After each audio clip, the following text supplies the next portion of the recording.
You spent nearly a decade working and living in China.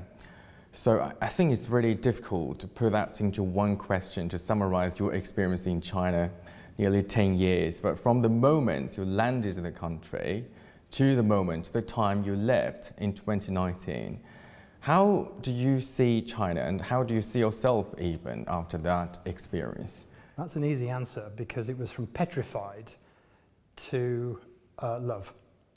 So when I first went to China, it was brand new culture, new language, new people, different history, and I only went for a very short space of time. And my initial brief was only to be there for maybe 3 weeks when I first started. 10 years later, I left. So it was a long journey, a long time journey, and a long learning journey. Between 2008 and 2019, China was opening up very, very quickly, rapidly. What was the business environment like before, and can you make a comparison? I think it's a really interesting question because it depends. So back in 2008, 2009, there was the world's financial crash, remember, so there was a lot of stuff going on. Nevertheless, there was optimism. Wind forward 10 years, or wind forward even 20 odd years now, and there is less optimism. The surveys are showing an increased shift away. We're seeing particularly certain countries unwinding their relationships, large multinationals shifting the emphasis, going more back to their own countries, and less investment and less enthusiasm for investment in China. And that's not necessarily a good thing, it's just how it's happened. And a lot of that has happened in the last few years, particularly the last 2 or 3 years. So there is a kind of global malaise in terms of the way that businesses, and this is not just in the UK but across Europe and elsewhere, a kind of lack of enthusiasm in the context of a very troubled world to invest. But there is still opportunity, and that's one of the things that I've been talking to the UK government about in respect of China. And that really is about, we may have differences, but there is also enormous opportunity, and that opportunity needs to be grasped. And I think we'll see a return to some of the greater enthusiasm over the next few years if good things happen.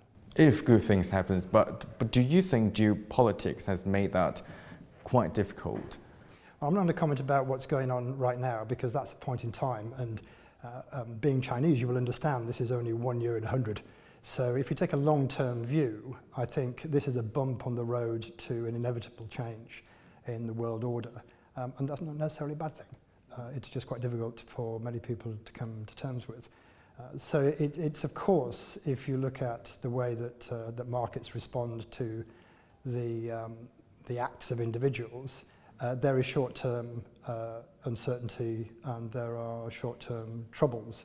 Mm-hmm. And now let's narrow it down to China-UK relations. We do see some change, especially after the Labour government coming into the office in 2024, and Keir Starmer wants to reset bilateral relations, and we understand he's planning to visit China with a big business delegation. So how do you see that change?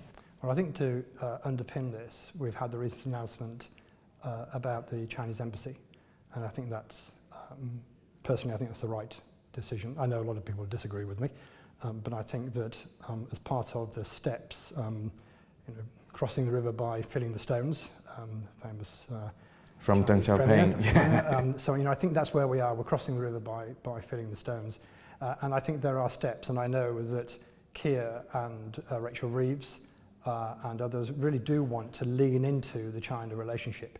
That's not saying we agree with everything that China does or everything it espouses. That's different. But there are many things we do agree on. There are many things we can agree on, and we should make sure we robustly point out our differences, but also that we caringly and thoughtfully work on the opportunities together.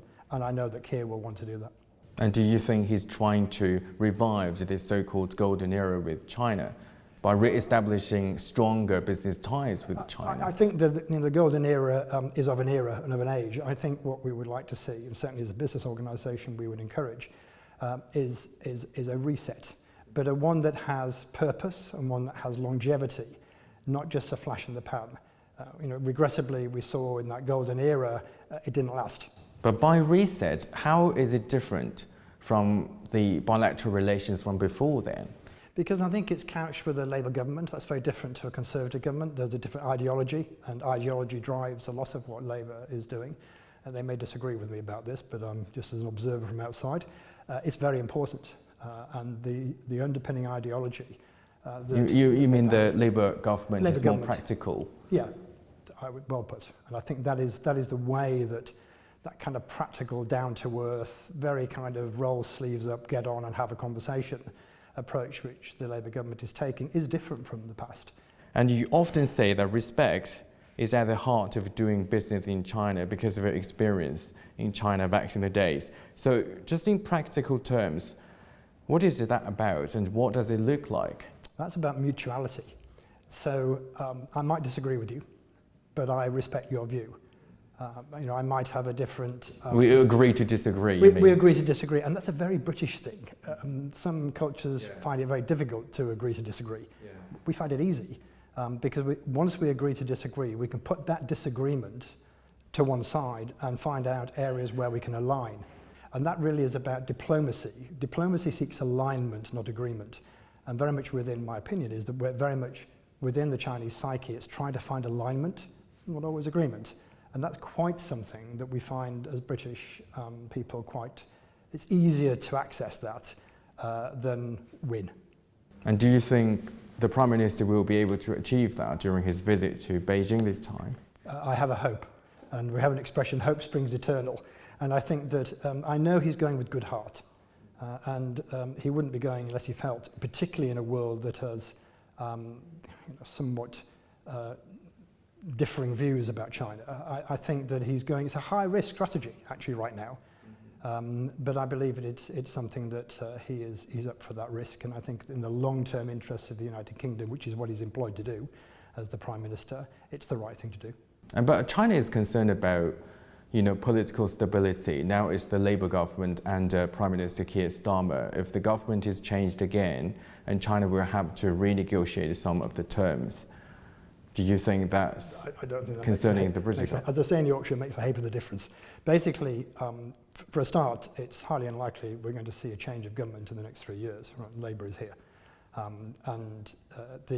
What happens in politics in the UK is, my opinion, would be it oscillates. It's like an oscilloscope, but it stays within the boundaries of the oscilloscope. You get big changes from time to time, but overall, there's a huge predictability. If you go back 600 years in the United Kingdom, there's a predictability about broadly what we will do and where we will go from a political standpoint.